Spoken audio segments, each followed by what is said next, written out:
Hello everyone, welcome to study Charcha learn to glow. तो बुद्ध निकल पड़े सत्य के तलाश में अपने पीछे अपनी पत्नी यशोधरा और अपने बेटे राहुल को छोड़ के।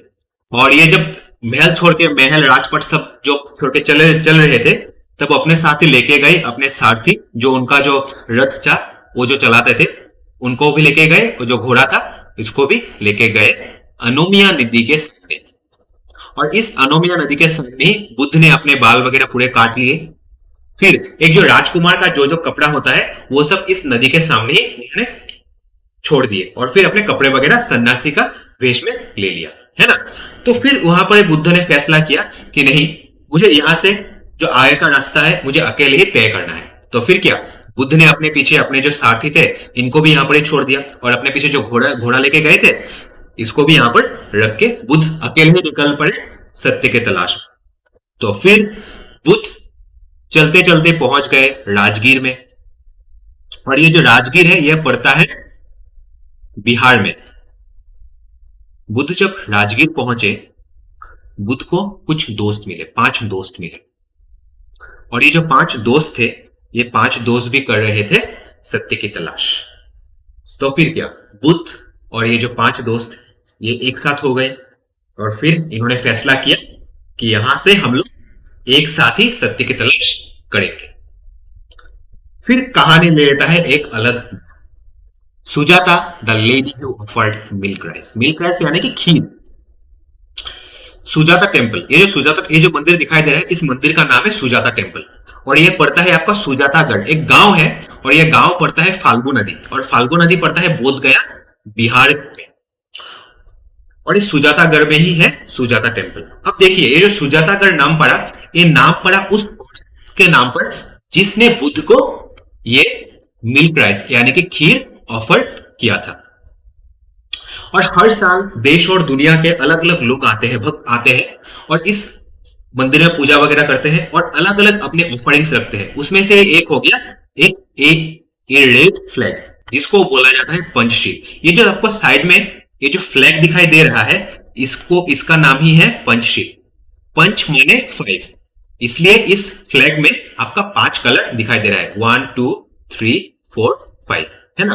और इसको दूसरे भाषा में बोला जाता है बुद्धिस्ट फ्लैग,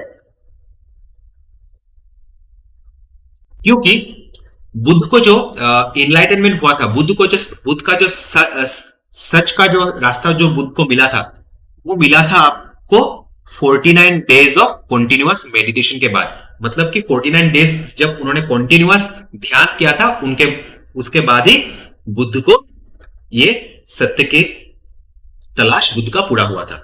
लेकिन जब 28वां दिन चल रहा था, यानी कि 4th वीक, और 4th वीक में ही बुद्ध के शरीर से 5 अलग अलग कलर के कुछ रंग निकले, ये माना जाता है ना। और ये जो फ्लैग है 5 कलर का, माना जाता है कि ये जो फ्लैग उसी 5 कलर को रिप्रेजेंट करता है जो कि बुद्ध के शरीर से निकले थे। तो इसीलिए बहुत लोग अलग अलग जगह से आके इस मंदिर में ये पंचशील फ्लैग ऑफर करते थे। तो और इस गांव के लोगों के बहुत ही साल से मतलब एक मान्यता है, एक बिलीफ है कि अगर जो भी इस पेड़ के नीचे आके कोई विश मांगेगा, जो भी औरत इस पेड़ के नीचे आके विश मांगेगा कि मुझे एक बच्चा हो जाए, तो ये विश फुलफिल हो जाता था।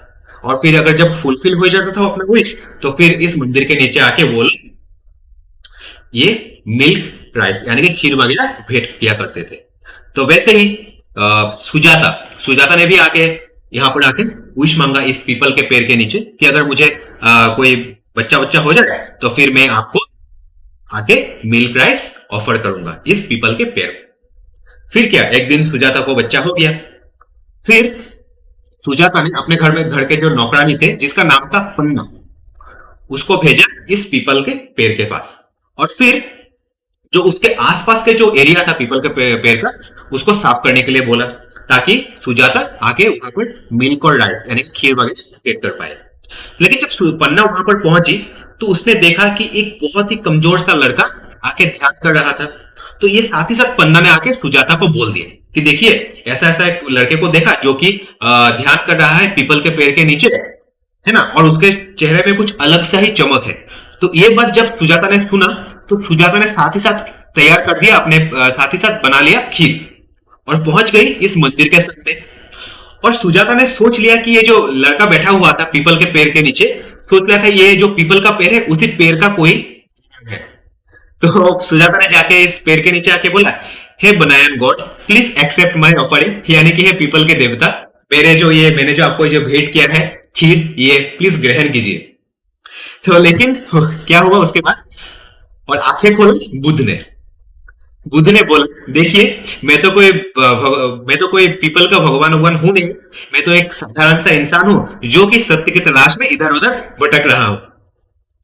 जब ये बात सुजाता ने सुना तो सुजाता ने बुद्ध को बोला, देखिए आप बहुत ही कमजोर हो चुके हैं, हाँ, तो आप प्लीज मैंने जो आपको ऑफरिंग किया है ये खीर वगैरह वो सब आप प्लीज खा लीजिए।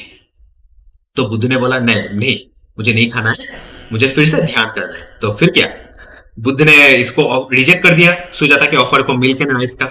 फिर वो फिर मेडिटेशन करने में लग गए। फिर सुजाता ने बुद्ध को बोला, देखिए, one should not give too much pain to himself nor enjoy too much relaxation, यानी कि एक इंसान को अपने आप को बहुत ज्यादा कष्ट भी नहीं देना चाहिए और बहुत ज्यादा आराम भी करना नहीं चाहिए। मतलब ना एक इंसान ज्यादा सुख भोग करे ना ही दुख भोग करे, उसको हमेशा न्यूट्रल यानी कि बीच का रास्ता एक इंसान को हमेशा पकड़ना चाहिए। और ये जो बात था, ये बात बुद्ध को समझ में आ गया। तो फिर क्या, बुद्ध ने सुजाता को दिया हुआ जो खीर दिया था उसने बुद्ध ने खा लिया। और अभी एक कहानी में और दूसरा एक मोड़ आता है। जब मिल्क और राइस खा रहे थे, बुद्ध के साथी जो थे ना 5, बुद्ध को ये खाते हुए देख लिए। तो ये जो बुद्ध के जो 5 दोस्त थे, ये लोग गुस्सा हो गए बुद्ध के ऊपर कि आपने तो बोला था कि हम लोग बिना खाए पिए तपस्या करते रहेंगे, ध्यान करते रहेंगे जब तक कि हम लोगों को सत्य की तलाश हम लोगों का पूरा ना हो जाए, लेकिन आपने हम लोगों को धोखा दे दिया। आपने कैसे खाना खा लिया, आपने तो अपना जो कसम लिया था उसने आपका खुद का कसम ही तोड़ दिया। ये तो आपने हम लोगों को धोखा दे दिया। तो फिर वो जो 5 दोस्त थे बुद्ध के, 5 दोस्त ने बुद्ध को बोला कि आप करते कुछ है और कहते कुछ है, यानी कि हिपोक्रेट है ना। तो फिर ये सब बोला बुद्ध को। तो बुद्ध ने तो फिर ये जो 5 दोस्त थे बुद्ध के, इन्होंने बुद्ध को छोड़ के चले गए। बुद्ध ने बहुत कोशिश की कि उनके 5 जो दोस्त थे वो उनके साथ ही रहे, लेकिन वो नहीं माने। तो फिर बुद्ध ने फैसला कर लिया कि नहीं, चलो कोई बात नहीं, मैं अकेले ही सत्य की तलाश में निकल पड़ता हूं। तो फिर क्या, बुद्ध फिर से ध्यान में लग गए, है ना। और एक बात बता दूं, ये जो 5 दोस्त आपको दिखाई दे रहे हैं, यही 5 दोस्त थे बुद्ध के, जो कि बुद्ध के सबसे पहले भक्त बने। ये भी एक बहुत ही इंटरेस्टिंग कहानी है और ये जानने के लिए आप इस चैनल के साथ जुड़े रहिए पार्ट 3 में। एंड जितना हो सके इस चैनल को लाइक कीजिए, शेयर कीजिए और सब्सक्राइब कीजिए, ताकि आपको अमेजिंग वीडियोस और अलग अलग चीजें आपको जानने का मौका मिले। And thank you very much guys for watching this video. Please take care.